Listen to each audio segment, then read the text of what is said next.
Halo Pak Sugi, halo teman-teman. Nama saya Hadli Korwin dari kelas 7A. Hari ini saya akan mau menceritakan Ibunda Mengzi yang bijak. Ibunda Mengzi yang bijak.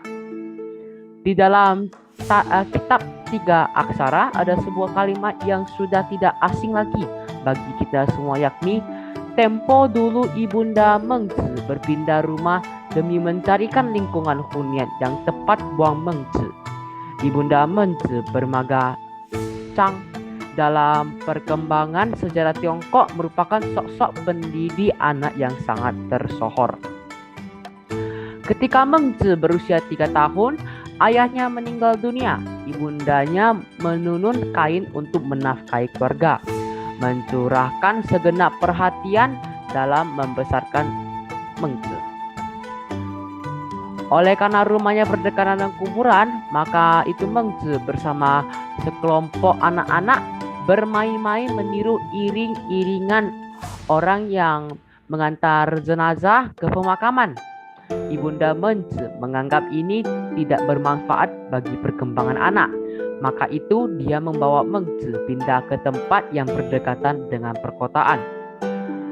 Tetapi tidak lama kemudian Bunda menemukan Mengzi meniru gaya pedagang lapak yang berteriak-teriak menawarkan barang jualannya. Lagi-lagi Ibunda Mengzi harus memindahkan tempat huniannya lagi. Kali ini rumahnya berada dekat sekolah.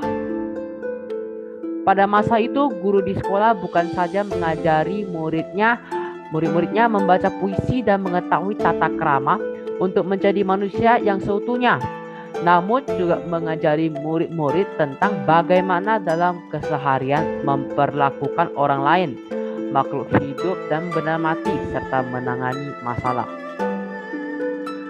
Sejak pindah ke rumah yang berdekatan dengan sekolah, Mengzi bukan hanya dapat menghafal klasik di depan ibundanya, bahkan juga dengan sendirinya dalam kehidupan keseharian dia meniru teladan yang diberikan oleh guru sekolah serta tata krama.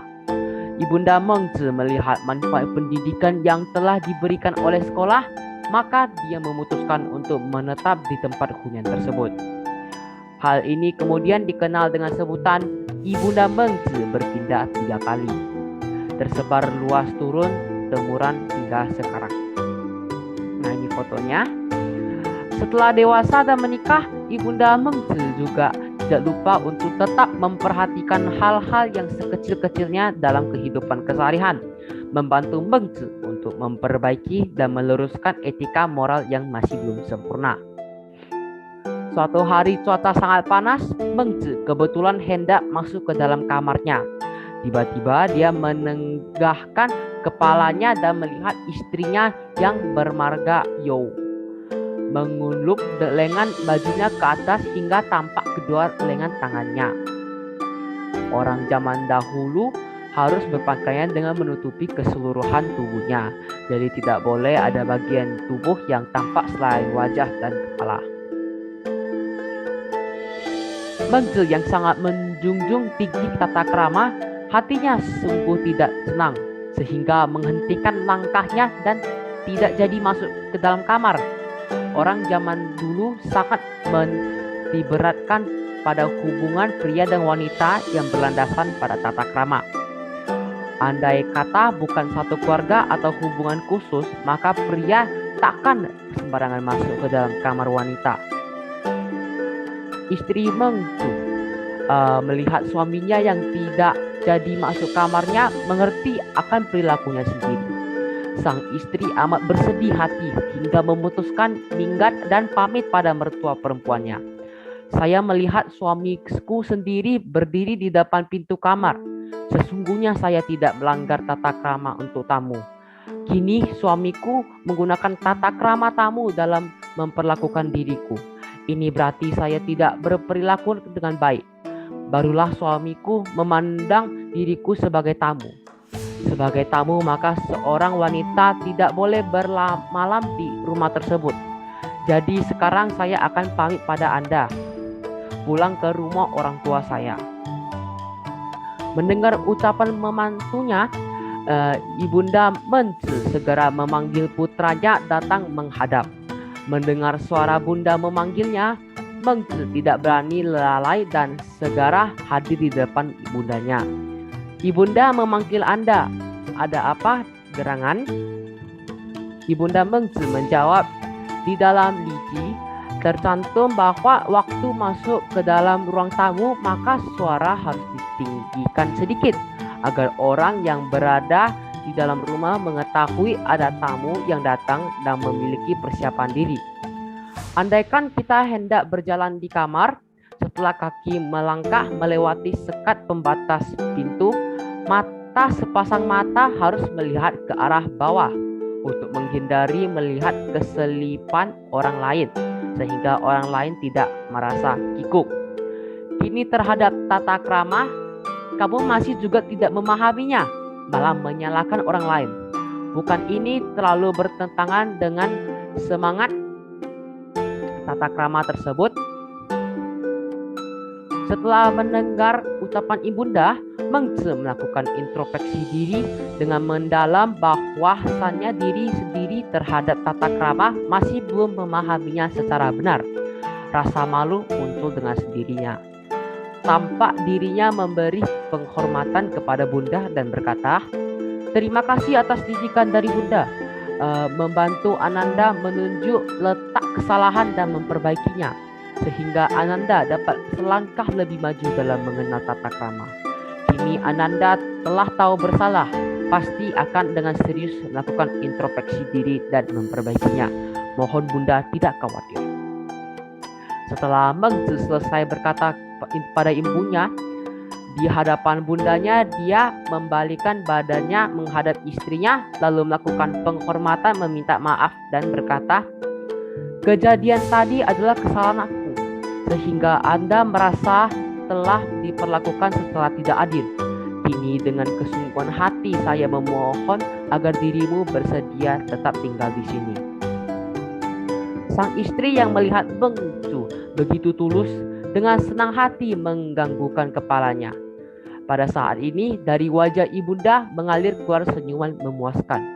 Perasaan sukacita juga memenuhi lubuk hati perasaan suami istri tersebut.